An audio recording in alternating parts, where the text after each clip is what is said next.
Ahí está. Sí, ahora sí. Amigas, amigos, muy buenas noches. Reciban la bienvenida a esta su casa, la casa del sabueso. Son las 10:46 de este 7 de julio del 2026. Y hoy, ¿qué haremos, amigas, amigos? Lo que hacemos todas las noches, mi querido Pinky: practicar, practicar y practicar la elaboración de discursos improvisados. Vamos a darle desde este primer momento. Vamos aquí también para que ustedes vean el proceso paso a paso. Dame preguntas. Corre las preguntas. Vamos a ver qué tal. Mira, es que otra vez, güey. No, no lo está haciendo bien. Perdón, amigas y amigos, nuevamente, pero no está haciendo bien esto.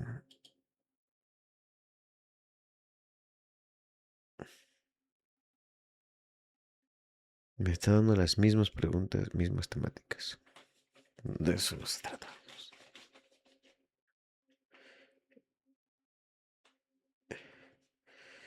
Ay, ya me picó algo. Oh, bueno, hijos.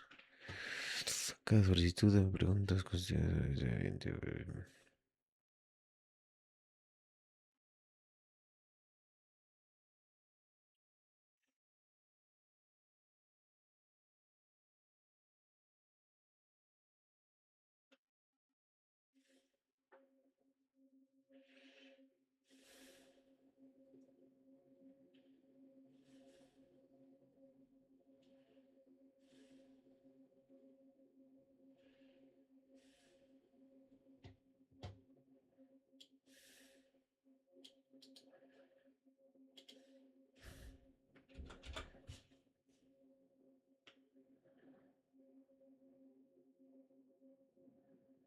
Comprender inmediatamente la pregunta. Bueno, pues se los comparto también, pues, para que vean cómo lo estamos en la elaboración del prompt y lo puedan también ocupar si les funciona. Busca continuamente inspiración en todo aspecto de conocimiento y experiencia humana, desde investigaciones académicas, cultura pop para tiempos. No, pues eso es lo que quiero, güey. Justamente.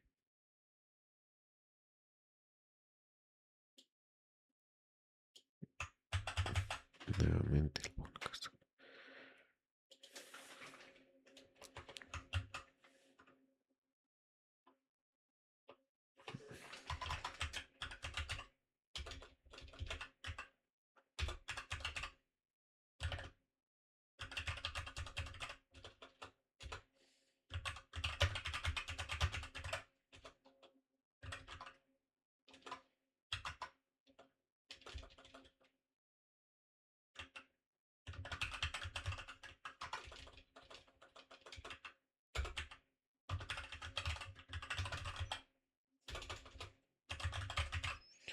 Sí, son de la misma temática. Y le pego atrás aquí. Chingue su madre.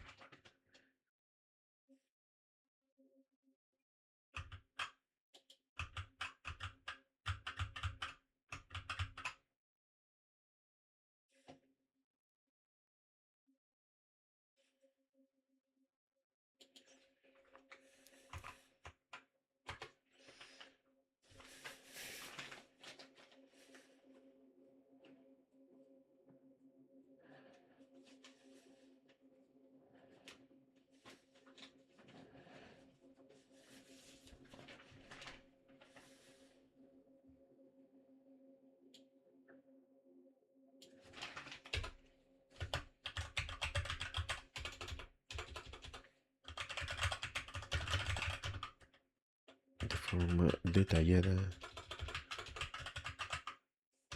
y profunda en la red.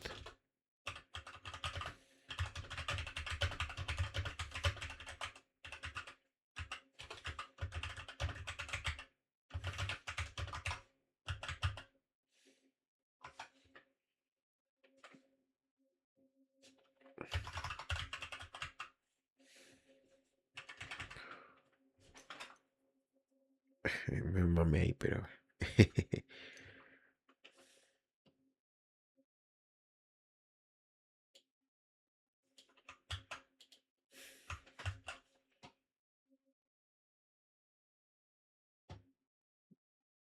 Listo, a ver si soy muy redundante. Pero pues es que me repitió las mismas preguntas que ayer, carnalitos. Pues como que sí, quirites, pues no, así no. Así no se puede. Venga, generador de preguntas. Dame preguntas.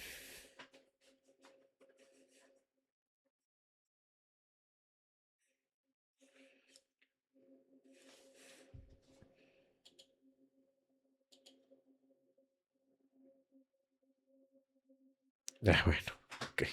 Venga, ahora sí chingues su pinche. 2 minutos al reloj, recordemos, amigos. No, sí me picó algo, carnal. Sí, tengo un granito aquí, güey. Qué hijos de la chingada, pinches moscos. Dice así, generador de preguntas, pregunta número uno, amigas y amigos. Dice, con 2 minutos al reloj, recordémoslo. Así. Si descubrieras un planeta donde el tiempo corre al revés, ¿seguirías confiando en tus decisiones si cada consecuencia aparece antes de que actúes? Si descubrieras un planeta donde el tiempo corre al revés, ¿seguirías confiando en tus decisiones si cada consecuencia aparece antes de que actúes? 2 minutos al reloj, amigas y amigos.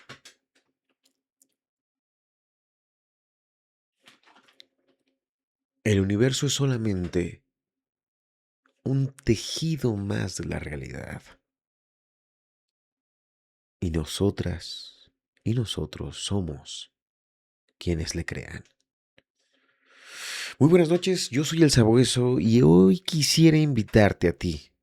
Hoy que me escuchas, hoy que me atiendes, hoy que estás aquí conmigo vinculando, creando este espacio magnífico.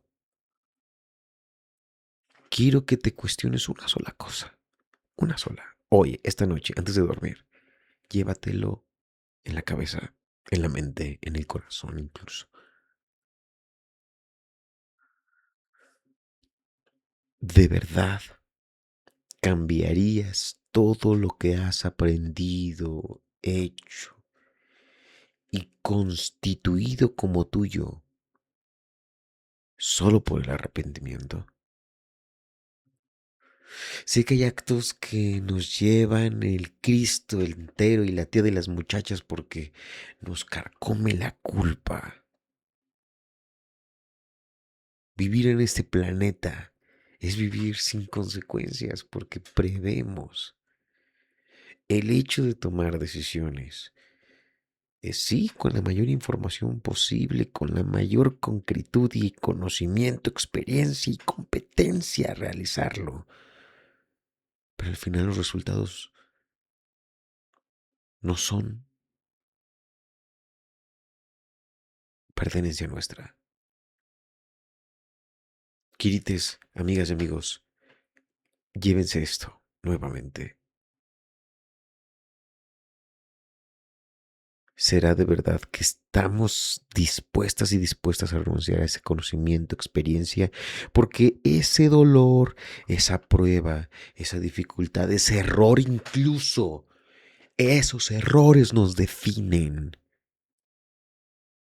Y a veces, desde nuestra humanidad, tal vez no identifiquemos cuál es el propósito de esos males que llamamos así. Pero amigas y amigos, no son ni males ni recompensas, son consecuencias. Ay, 2 segundos, hijos de tu ching. 2 segundos, carnalito, 2 segundos. Muy bien, bueno, vamos con la segunda pregunta. Cuando una ciudad mejora económicamente, pero expulsa poco a poco a quienes la construyeron, puta madre, ¿cómo decide si el progreso está beneficiando o traicionando a su gente? Cuando una ciudad mejora económicamente, pero expulsa poco a poco a quienes la construyeron, ¿cómo decide si el progreso está beneficiando o traicionando a su gente? 2 minutos al reloj, corre tiempo. Las únicas dos cosas necesarias para lograr los cambios en nuestra sociedad, en nuestro mundo, es la capacidad de avergonzarnos, la capacidad de sentir vergüenza. Y dos, organización, organización. Subcomandante Marcos. Buenas noches, yo soy el Sabueso. Y hay una idea que siempre ha estado planteada para todas y todos nosotros. Para ti, para mí, para todas y todos. El progreso es únicamente alcanzable realmente, conquistable realmente por la meritocracia, por el esfuerzo. Yo creo que no, amigas y amigos. Lamentablemente estamos en una realidad donde la división del trabajo siempre se ha estipulado desde los más fuertes, desde los que pueden ejercer la fuerza y la dominación a través del yo puedo porque impongo. Esperaría que en los milenios atrás, perdidos y olvidados de nuestra humanidad, de nuestra especie, hayan habido mejores escenarios y que estemos ahora solamente viviendo consecuencia de esa enorme ignorancia, de desconocer nuestro pasado. Pero mientras eso se comprueba o no, hoy tenemos una responsabilidad. Porque siempre el bien común y colectivo va a ser mejor que el individual. Porque juntas y juntos tenemos mayores probabilidades de sobrevivir. Porque somos parte, hijas e hijos, de esta misma patria, de este mismo cuerpo. Así como la iglesia, Juan Pablo, San Pablo, perdón, mencionaba que eran el cuerpo místico de Cristo. Nosotros somos el cuerpo místico de nuestra sociedad. ¡Oh, padrino! ¿Qué húbole? Ya se me iba el tiempo. Pregunta número 3. Si planificas cada minuto de tu día para ser más productivo, ¿en qué momento la eficacia empieza a quitarle sentido a lo que haces? Si planificas cada minuto de tu día para ser más productivo, ¿en qué momento la eficiencia empieza a quitarle sentido a lo que haces? 2 minutos al reloj y corre tiempo.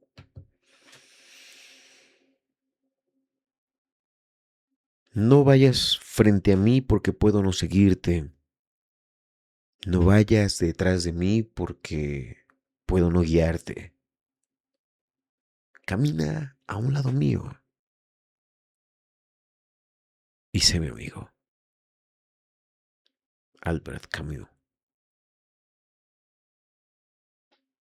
Hay 3 cosas que me gustaría que tuviesen en cuenta sobre lo que significa darle sentido a las cosas. La primera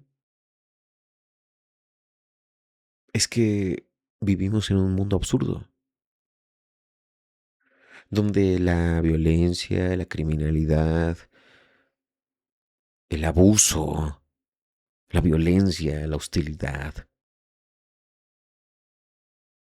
la deshumanización son el pan de cada día. Esa es una enorme idea a tener en cuenta a la hora de hablar de sentido. Admitir y aceptar que vivimos en un absurdo, donde buscamos algo y actuamos de forma contraria. 2, que aunque exista ese absurdo, tenemos una oportunidad de sobrellevarlo, de trascenderlo, y es dotar de sentido a las cosas. Si nos volvemos héroes y heroínas de lo absurdo, es porque dentro de esa porquería hemos logrado edificar algo hermoso, algo nuestro, algo por lo que vale la pena de luchar. Y 3, finalmente, amigas y amigos, quirites, el mensaje que quiero que se lleven a casa. Pensar en mundos distintos es darle sentido a las cosas, siempre y cuando tengamos presente qué es lo fundamental, lo esencial y que puede ser dejado para después. Pues más o menos esa. Muy bien. Pues eso concluye nuestro ejercicio de preguntas. Estoy, pues bueno, no tendremos todos los días. Soy muy crítico conmigo, debo aprender que esto es práctica una y otra vez, una y otra vez, una y otra vez, una y otra vez. Muy bien, pues bueno, eso concluye la parte, les repito, de discursos pre-improvisados, perdón. Y hoy yo sé que, perdón, estábamos leyendo el libro de las 11 frases de filosofía, pero caramba,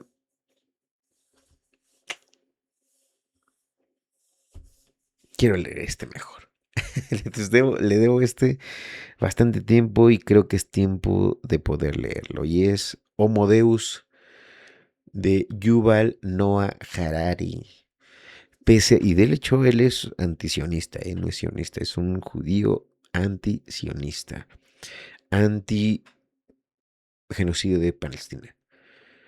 Homo Deus, una gran obra, un gran libro. Noah Harari, autor del bestseller de Animales a Dioses, que es el primer, este es el segundo libro de la trilogía, el primero es Sapiens, justamente, de Animales a Dioses, es la trilogía. El primer tomo se llama Sapiens, segundo Homo Deus, y el tercero creo que no recuerdo cómo se llama, el tercero sí les fallo. Noah Harari en Animales a Dioses asegura un mundo augura un mundo no tan lejano, en el cual nos veremos enfrentados a una nueva serie de retos. Homo Deus explora los proyectos, los sueños y las pesadillas que irán moldeando el siglo XXI desde superar la muerte hasta la creación de la inteligencia artificial. Cuando tu smartphone te conoce mejor de lo que te conoces a ti mismo, ¿seguirás escogiendo tu trabajo, a tu pareja y a tu presidente?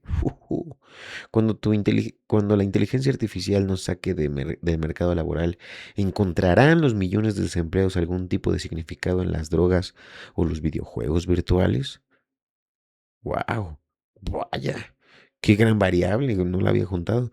Cuando los cuerpos y los cerebros sean productos de diseño, ¿cederá la selección natural al paso del diseño inteligente?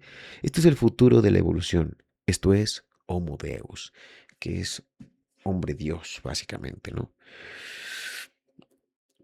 Noah Harari, ¿quién es? Bueno, pues nació en 1976, es profesor de historia, doctor de historia en la Universidad Hebrea de Jerusalén. Se especializó en historia medieval y militar, pero tras doctorarse en la Universidad de Oxford, pasó a un campo más amplio de la historia del mundo y los procesos macrohistóricos. Sus libros incluyen Special Operations in the Age of Chivalry, The Ultimate Experience, Reflection, Revelations of Making Modern World Culture, The Concept of Decisive Battle in World History and Anarchies, Coffee and Anarchy, Eyewitness, Flesh and Witness Speak About War. Su libro de Animales a Dioses ha sido un éxito internacional, se ha traducido en 30 idiomas y ha vendido más de 1 millón de ejemplares. Grande, grande el señor Yuval Noah Harari, un hombre muy congruente, muy consecuente y es muy buen escritor. Así es que ansiaba poder iniciar este libro con ustedes porque lo tenía pendiente y ahí nos estará esperando. Ahí no se va a mover el de 11 frases. Lo encontraremos de nuevo con Darío del apellido impronunciable. Bueno, pues les leí básicamente esa primera parte. Vamos, amigas y amigos, a pasar a la lectura. Eco, prende techo de este libro muy interesante, gran libro de esta selección de Animales a Dios. Eco 300. No, Eco 350.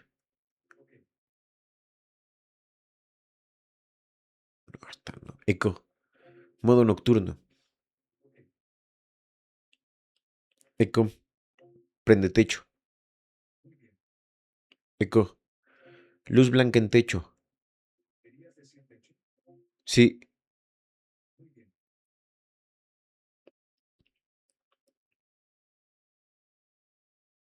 Eco, ¿qué porcentaje de luz tiene techo? Verga. ¿Qué pudiera ser? Bueno, no se ve mal, amigos. O sea, sí hay un poquito de sombra, pero mejoró. De hecho, creo que un poco la imagen. Lo averiguaremos. Así lo dejamos por ahora. Dice así, amigas y amigos, capítulo 1, la nueva agenda humana. En los albores del tercer milenio, la humanidad se despierta, estira las extremidades y se restriega los ojos. Todavía vagan por su mente retazos de alguna pesadilla horrible.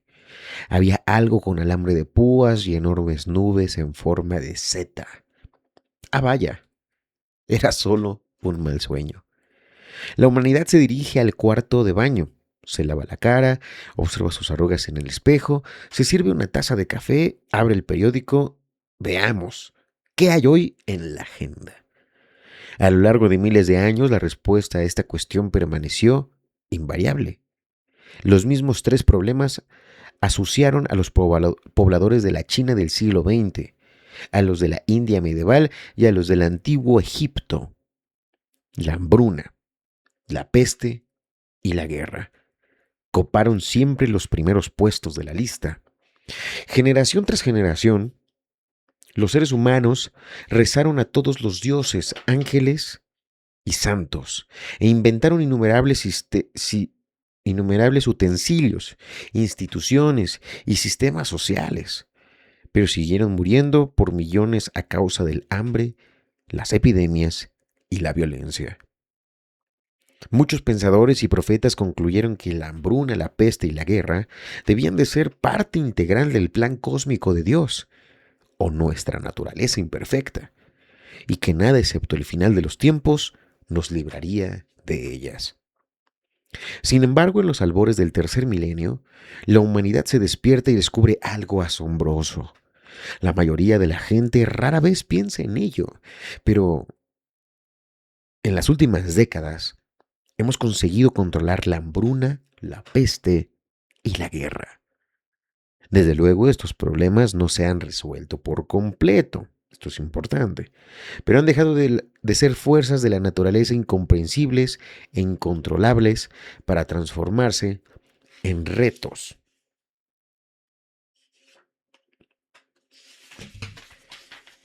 manejables.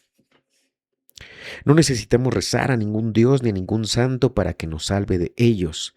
Sabemos muy bien lo que es necesario hacer para impedir el hambre, la peste y la guerra, y generalmente lo hacemos con éxito. Es cierto, todavía hay fracasos notables, pero cuando nos enfrentamos a dichos fracasos ya no nos encogemos de hombros y decimos, bueno, así es como funcionan las cosas en nuestro mundo imperfecto, o hágase la voluntad de Dios. Por el contrario, cuando el hambre, la peste o la guerra escapan de nuestro control, sospechamos que alguien debe de haberla fastidiado. Organizamos una comisión de investigación y nos prometemos que la siguiente vez lo haremos mejor. Y en verdad funciona. De hecho, la incidencia de estas calamidades va disminuyendo. Por primera vez en la historia, hoy en día mueren más personas por comer demasiado que por comer demasiado poco. Más por vejez que por enfermedad infecciosa. Y más por suicidio que por asesinato a manos de la suma de soldados, terroristas y criminales. A principios del siglo XXI, el humano medio tiene más probabilidades de morir de un atracón en un McDonald's, perdón, que a consecuencia de una sequía, el ébola o de un ataque de Al Qaeda. De ahí a que, aunque presidentes, directores y ejecutivos y altos mandos del ejército siguen teniendo sus agendas diarias llenas de crisis económicas y conflictos militares a la escala cósmica de la historia, la humanidad puede alzar la mirada y empezar a contemplar nuevos horizontes. Si es verdad, estamos poniendo bajo control el hambre, la peste y la guerra. ¿Qué será de lo que reemplace en los primeros puestos de la agenda? Perdón, si en verdad estamos poniendo bajo control el hambre, la peste y la guerra, ¿qué será lo que las reemplace en los primeros puestos de la agenda humana? Cuando bomberos en un Como bomberos en un mundo sin fuego, en el siglo XXI la humanidad necesita plantearse una pregunta sin precedentes. ¿Qué vamos a hacer con nosotros? En un mundo saludable, próspero y armonioso, ¿qué exigiría nuestra atención y nuestro ingenio? Esta pregunta se torna doblemente urgente dados los inmensos nuevos poderes de la biotecnología y la tecnología de la información. Esta pregunta se torna doblemente urgente dados los inmensos nuevos poderes que la biotecnología y la tecnología de la información nos proporcionan. ¿Qué haremos con todo este poder? Antes de dar respuesta a esta pregunta, necesitamos decir algunas palabras más sobre el hambre, la peste y la guerra. La afirmación de que las estamos poniendo bajo control puede parecer para muchos intolerable, extremadamente ingenua o quizás insensible. ¿Qué hay de los miles de millones de personas que consiguen apenas malvivir con menos de 2 euros al día? ¿Qué pasa con la actual crisis del SIDA en África o las guerras que arrasan Siria e Irak y hoy en día Palestina, Líbano, Irán? Para abordar estos problemas, dirijamos una mirada más detenida al mundo de principios del siglo XXI antes de explorar la agenda humana de las próximas décadas. El umbral biológico de la pobreza. Empecemos por el hambre, que durante miles de años ha sido el peor enemigo de la humanidad. Hasta fechas recientes, la mayoría de los humanos vivían al borde mismo del umbral biológico de pobreza, por debajo del cual las personas sucumben de la desnutrición y al hambre. Una pequeña equivocación o un golpe de mala suerte podía constituir fácilmente una sentencia de muerte para toda una familia o toda una aldea. Si las lluvias torrenciales destruían nuestra cosecha de trigo o los ladrones se llevaban nuestro rebaño de cabras, nosotros y nuestros seres queridos podíamos morir de hambre. En un plano colectivo, la desgracia o la estupidez resultaban en hambrunas masivas.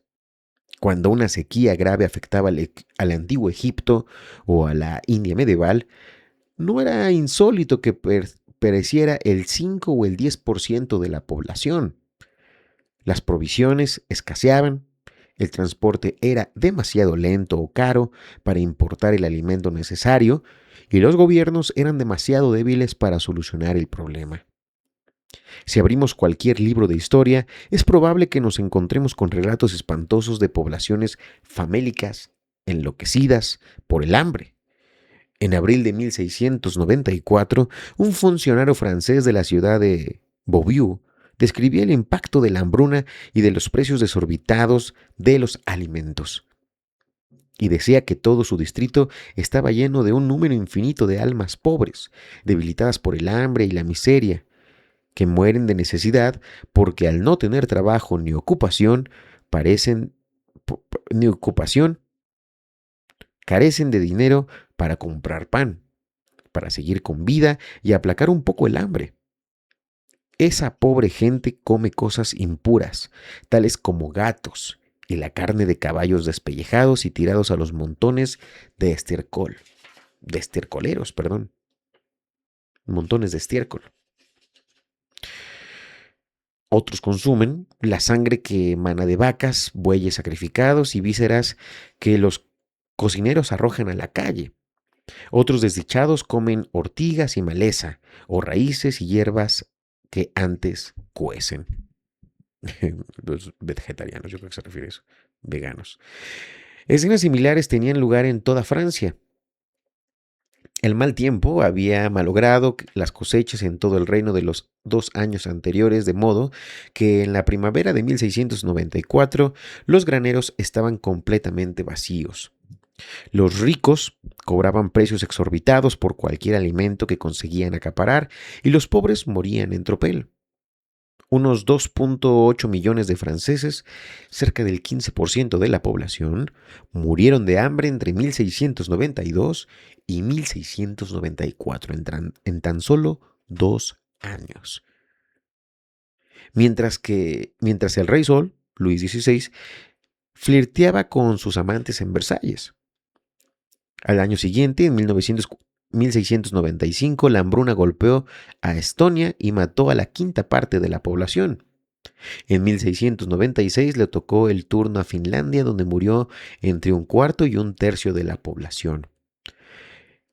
Escocia padeció una severa hambruna en 1695 y 1698, y algunos distritos perdieron hasta el 20% de sus habitantes. Probablemente la mayoría de los lectores sabe cómo se siente uno cuando no almuerza, cuando ayuna en alguna fiesta religiosa o cuando subsiste unos días con batidos de hortalizas como parte de una nueva dieta milagrosa. Pero, ¿cómo se siente cuando uno no ha comido durante días y días y no tiene idea de cuándo conseguirá el siguiente bocado? En la realidad, la mayor parte de la gente nunca ha vivido ese tormento insoportable. Nuestros antepasados, ¡ay!, lo conocieron demasiado bien. Cuando pedían a Dios, líbranos del hambre, esto era en lo que pensaban. Durante los últimos 100 años, los avances tecnológicos, económicos y políticos han creado una red de seguridad cada vez más robusta que aleja a la humanidad del umbral biológico de pobreza. De cuando en cuando se producen aún hambrunas masivas que asolan algunas regiones, pero son excepcionales y casi siempre consecuencia de la política humana y no de catástrofes naturales. En la mayor parte del planeta, aunque una persona pierda el trabajo y todas sus posesiones, es improbable que muera de hambre. Seguros privados, entidades gubernamentales y ONGs internacionales quizás no la rescaten de la pobreza, pero le proporcionarán suficientes calorías diarias para que sobreviva.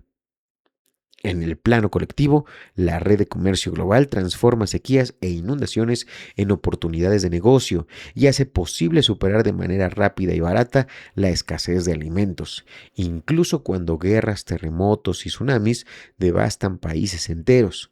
Los esfuerzos internacionales suelen impedir con éxito las hambrunas, aunque centenares de millones de personas siguen pasando hambre. Casi a diario, en la mayoría de los países, pocas mueren en realidad de hambre.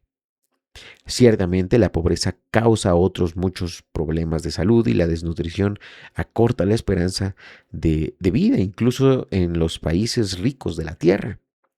En Francia, por ejemplo, 6 millones de personas, alrededor del 10% de la población, padecen inseguridad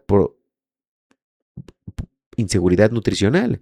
Se despiertan por la mañana sin saber si tendrán algo que almorzar. Se, des- Se despiertan por la mañana.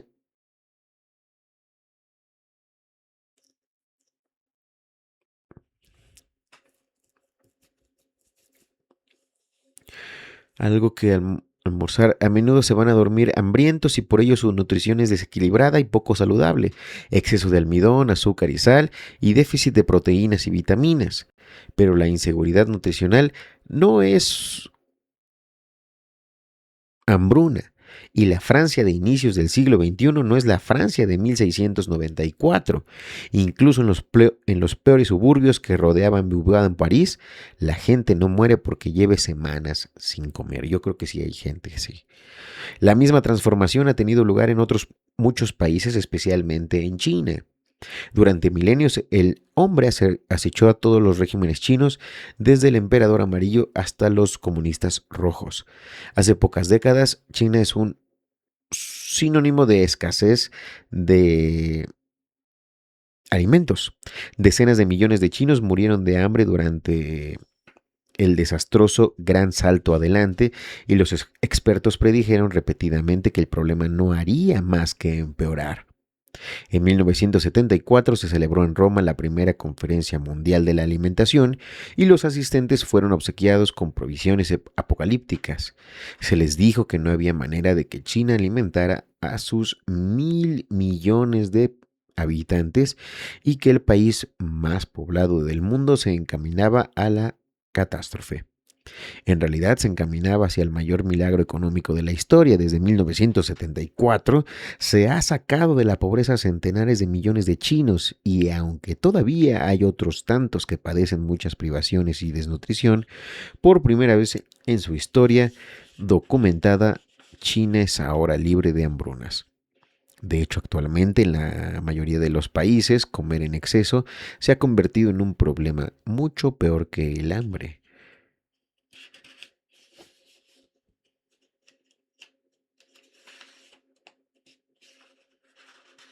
Esperen un poco.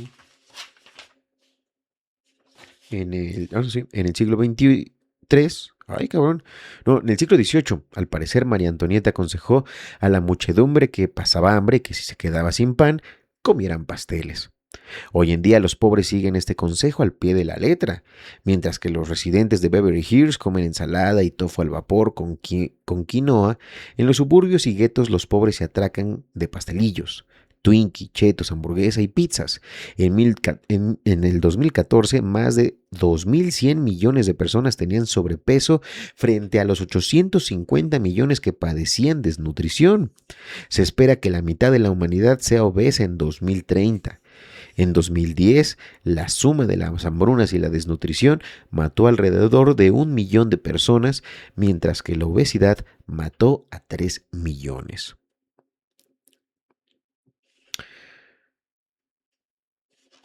Mm,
Quien dice Zunzunegui que eso nunca ocurrió, que no nos enfermaron. Incluso la tragedia del SIDA, aparentemente el mayor de los fracasos médicos de las últimas décadas, puede considerarse una señal de progreso. También desde su brote importante a principios de la década de 1980, más de 30 millones de personas han muerto de SIDA y decenas de millones han padecido daños físicos y psicológicos debilitantes por su causa. Era difícil comprender y tratar la nueva epidemia porque el SIDA es una enfermedad enrevesada y única, mientras que su mano infectado por el virus de la viruela muere en a los pocos días. Un paciente infectado por el VIH puede parecer perfectamente sano durante semanas o meses, pero contagia a otros sin saberlo. Además, el VIH no mata por sí mismo, lo que hace es destruir el sistema inmunológico, lo que les pone al paciente a muchas otras enfermedades. Son esas enfermedades secundarias las que matan en la víctima del SIDA. En consecuencia, cuando el SIDA empezó a extenderse, fue especialmente difícil entender qué era lo que estaba ocurriendo. Cuando en 1981 dos pacientes ingresaron en un hospital de Nueva York, uno de ellos al borde de la muerte por neumonía y el otro por cáncer, no era un absoluto evidente que ambos fueran de hecho víctimas del VIH, del que podían haberse infectado meses o incluso años antes. Sin embargo, a pesar de estas dificultades, después de que la comunidad médica tuviera conciencia de la nueva y misteriosa de la misteriosa peste, los científicos solo tardaron 2 años en identificarla, entender cómo se propaga el virus y sugerir maneras eficaces de desacelerar la epidemia. En otros 10 años, nuevos medicamentos transformados de SIDA. Hasta entonces, una sentencia de muerte es una enfermedad crónica, al menos para los que son la base prudentes para Instagram. Bueno, con toda probabilidad, en otros 10 años, nuevos medicamentos transforman el SIDA. Hasta entonces, es de sentencia de muerte. Es una enfermedad crónica, al menos para los que son bastante pudientes para permitirse este tratamiento. Piense el lector qué habría ocurrido si el brote de SIDA se hubiera producido no en 1581 y hubiera sido en 1981. Con toda probabilidad, nadie en aquel tiempo habría imaginado qué causaba la epidemia, cómo se transmitía de una persona a otra, cómo se podía detener y mucho menos curar. En tales condiciones, el SIDA podría haber aniquilado una porción mucho mayor de la especie humana, igualando incluso superando las cifras de la peste negra.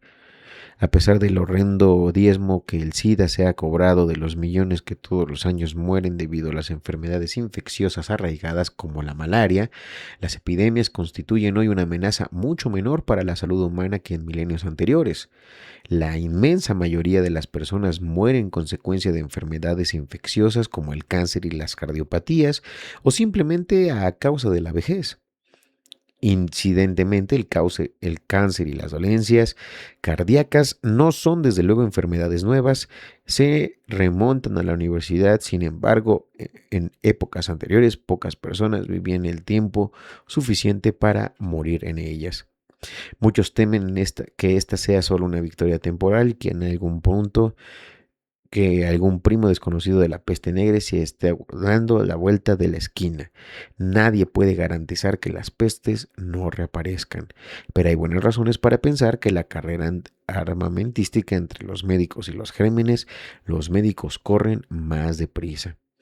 Nuevas enfermedades infecciosas aparecen principalmente como resultado de las mutaciones aleatorias que en el genoma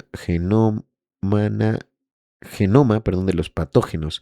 Dichas mutaciones permiten que los patógenos pasen de los animales a los humanos, que venzan el sistema inmune humano y que se hagan resistentes y medicamentos tales como los antibióticos. En la actualidad es probable que estas mutaciones se produzcan y se diseminen más rápidamente que en el pasado, debido al impacto humano en el ambiente. Sin embargo, en la carrera contra la medicina, los patógenos dependen en un solo término de la ciudad de la fortuna. Los médicos, en cambio, cuentan con más recursos de la mera suerte, aunque la ciencia sigue teniendo una deuda enorme con la serendipia, es decir, encuentros inesperados pero grandiosos. Los médicos no se limitan a verter diferentes sustancias químicas en tubos de ensayo con la esperanza de dar algún medicamento nuevo. Con cada año que pasa, los médicos acumulan más y mejores conocimientos que utilizan con el fin de elaborar medicamentos y tratamientos más eficaces. En consecuencia, aunque el año 2050 nos enfrentaremos sin duda a gérmenes que serían más resilientes que en los de 2016, es muy probable que la medicina se ocupe de ellos de manera más eficiente que en la actualidad. En 2015 los médicos anunciaron el descubrimiento de un tipo de antibiótico completamente nuevo, la teixobactina, al que por el momento las bacterias no presentan resistencia. Algunos estudiosos, Madre de Cristo, algunos estudiosos que la exobacticina podría acabar siendo un punto de inflexión en la lucha contra gérmenes muy resistentes. Los científicos también están desarrollando nuevos tratamientos revolucionarios que funcionan de una manera radicalmente diferente a la que cualquier medicamento se había previsto. Por ejemplo, algunos laboratorios de investigación son ya el hogar de nanorobots que un día podrán navegar por nuestro torrente sanguíneo, identificar enfermedades y matar patógenos y células cancerígenas. Aunque los microorganismos tengan 4.000 millones de años de experiencia acumulada en la lucha contra enemigos orgánicos, su experiencia en la lucha contra depredadores biónicos es absolutamente nula, por la que encontrarían doblemente difícil generar por devolución defensas efectivas. Así, si bien no podemos estar seguros de que algún nuevo brote de ébola o de alguna cepa desconocida de gripe no vaya a propagarse por el globo y matar a millones de personas, denme un momento.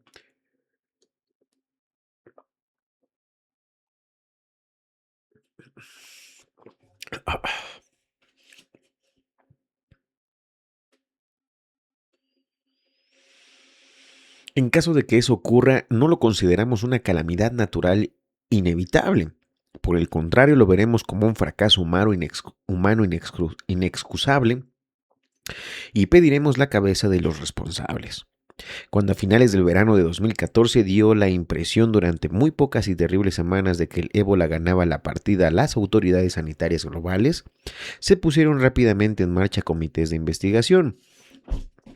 Ay, Dios mío, un informe inicial publicado el 14 de octubre del 2014 criticaba a la Organización Mundial de la Salud por su reacción insatisfactoria ante el brote y culpaba de la epidemia a la corrupción y la ineficacia de la División Africana de la OMS. También hubo críticas al conjunto de la comunidad internacional por no reaccionar de una manera lo bastantemente rápida y energética. Tales críticas suponen que la humanidad tiene el conocimiento y las herramientas necesarias para impedir las pestes y que si a pesar de ello una epidemia escapa de nuestro control, se debe más a la incompetencia humana que a la ira divina. Así, en la lucha contra las calamidades naturales como el SIDA y el ébola, la balanza se inclina a favor de la humanidad. Pero, ¿qué hay de los peligros inherentes a la propia naturaleza humana? La biotecnología nos permite derrotar bacterias y virus, pero simultáneamente convierte a los propios humanos en una amenaza sin precedentes. Las mismas herramientas que permiten a los médicos identificar y curar rápidamente nuevas enfermedades, también puede capacitar a ejércitos y terroristas para dar lugar a enfermedades incluso más exigibles y gérmenes patógenos catastróficos. Por lo tanto, es probable que en el futuro haya epidemias importantes que continúen poniendo en peligro a la humanidad, pero solo si la propia humanidad las crea. Al servicio de alguna ideología despiadada, es probable que la época en la que la humanidad se hallaba indefensa ante las epidemias naturales haya terminado, pero podríamos llegar a echar en falta. Muy bien, amigas y amigos, hasta aquí le vamos a dejar ahora sí. Ya iniciamos este muy buen libro. Me encanta Yuval Noah, es Es muy buen escritor y nos va llevando de la manita de la mitad con su investigación y con esta perspectiva de lectura que hace de forma antropológica, arqueológica de la historia. Muchísimas gracias, Bas, gracias por acompañarnos. Son exactamente las 11:49 todavía de este 7 de julio, martes 7 de julio de 2026. Muchísimas gracias, gracias por estar aquí con nosotros, por ser parte de esta familia. Quirites, yo soy el Sabueso, pasen excelentemente bien. Bye.